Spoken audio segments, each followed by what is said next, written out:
خبریں ہونی چاہیے، سارا کچھ سوچ رہے ہیں یار۔ ہمیں تو ویسے یقین کرو، آپ کو پتہ ہے یہ ہانگ کانگ وغیرہ نے جو ترقی کی ہے وہ 90 سال کی لیز پہ تھا برطانیہ کے پاس۔ 90 سال کے بعد 99 سال کے بعد برطانیہ نے واپس وہ چائنا کو دے دیا۔ تب چائنا میں اتنی ترقی نہیں تھی، لیکن ہانگ کانگ ٹاپ پہ چلا گیا۔ لیز پہ چلتے ہیں نا، بڑے ملک ہیں، بڑی ہسٹری ہے۔ ہمیں لوگ کہتے ہیں، مشورے دیتے ہیں کہ سر جی تسی دسو کہ اے چائنا نو نا لیز تے دے دئیے کوئی 40 سال واسطے، کوئی 50 سال واسطے۔ نہیں جو چل رہا ہے ان سے ملک، ہر بات میں روڑے، ہر بات میں روڑے۔ اور واقعی یہ تحریک زور پکڑ جائے گی اگر یہ نہ رہا تھا۔ بھائی جب ہمارے پاس کھانے پینے کو کچھ ہے ہی نہیں، ان کے پاس ایک کیلے کی قیمت تو کنٹرول نہیں ہوتی، انہوں نے خاک کام کرنا ہے۔ آج کیلا 100 روپے، کل 200 روپے، بغیر وجہ کے۔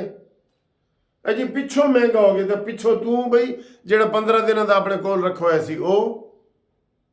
یہ پتہ ہے کیا کرتے ہیں، یہ گھی ہے نا، میں مثال دینے کو کہ گھی کے اوپر سٹکر لگا ہوا ہے کہ یہ 200 روپے کا ہے، ویسے 200 تو لبدا نہیں آج کل، ٹھیک ہے، اے لکھا ہوا ہے 200 روپے کا، تے پچھوں مہنگا ہو گیا۔ ہوں ایک دکاندار دے کولوں 100 ڈبے پے نے 200 والے، وہ کی کرے گا، وہ اتھو چٹ کٹے گا قیمت والی، کٹ کے نا اتنے اپنی نمی لا دے گا، اے جی 250 دا ہو گیا، 200 والا 250۔ اتنے بےمان ہے بھی، تم نے جو سستا خریدا ہوا ہے وہ تو بیچو، جو نیا آئے گا مہنگا والا آئے گا تو تسی مہنگا بیچ دینا۔ یہ ہوتا ہے کہ نہیں؟ آپ جتنی مرضی چیزیں لے لیں، یہ اینک بھی لوں گا نا، ادھر قیمت اصلی اور ہوگی اور اس کے اوپر نقلی اور ہوگی، ہوتی ہے کہ نہیں؟ تو یہ حالات ہیں ہمارے۔ تو چائنا نو اس لیے لوگ کہتے ہیں کہ چائنا کو لیز پہ دے دیں، 99 سال دی لیز پہ، یہ برائے نام صدر وزیر اعظم ادھر رہیں، لیکن وہ سارا وہ کریں اور ترقی وغیرہ کرا دیں، ریلوے کرا دیں، ہر چیز کی ترقی کرا کے تو یہ پھر ہمیں جو ہے نہ دے دیں۔ یہ ادھر سے ہی منافع کمانا شروع ہو جائیں گے۔ پاکستان تو اتنا بہترین فرٹائل ملک ہے، فرٹائل ایسے جو میرا زمین ہوتی ہے نا، جو سب سے بہترین زمین ہوتی ہے اسے کہتے ہیں میرا زمین میں سے ایسے پھل نکال کے نا، انہوں نے 100 بوریاں نکال کے تو 10 بوریوں کا خرچہ ہوگا، اس میں سے 100 نکالیں گے، 90 جو ہے نا منافع میں چلی جائیں گی۔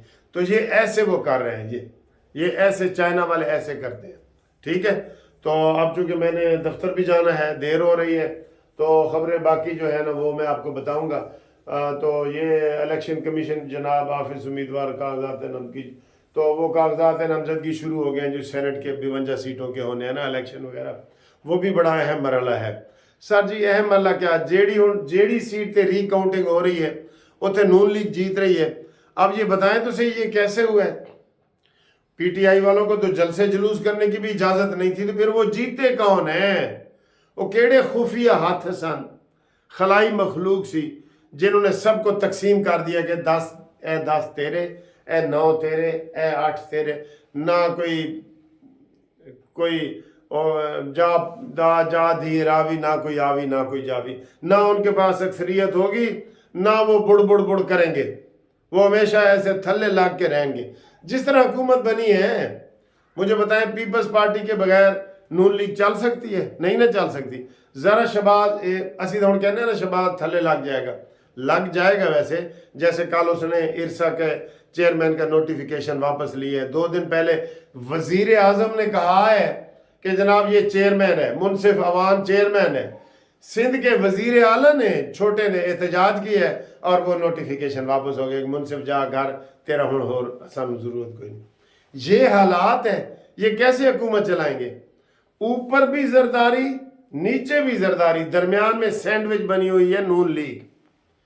یہ اصل حقیقت آپ کو سامنے آئے گی۔ یہ 1% بھی اپنی مرضی سے کام نہیں کر سکے گا شہباز شریف صاحب، یہ میں آپ کو بتا رہا ہوں۔ یہ اس طرح کا مینڈیٹ دیا گیا ہے۔ جیڑی ری کاؤنٹنگ ہو رہی ہے یہ دیکھیں، کیا آپ میاں جوید لطیف صاحب کی بھی ہونے والی ہے، آج شیخ برہ کی بھی آئیں گی، تو اس کے اوپر بھی کوئی توجہ دیں۔ اور جو شروع میں نے بتایا تھا دوستوں کو کہ فون نمبر میرا ہے 4725752 اور Munsif Awan advocate supreme court, Munsif building 1 Turner road, Lahore high court, Lahore. ٹھیک ہے جی، اس کے اوپر آپ رابطہ قائم کریں، اور اپنے کاغذات بھیجنے ہو تو فون کر کے مجھے کاغذات بھی بھیجیں، آپ کے کیس ہم انشاءاللہ کریں گے۔ اللہ پاکستان کی خیر و برکت، رمضان کے مہینے میں پاکستان بنا تھا، اللہ خیر و برکت رکھے اور پاکستان ترقی کرے۔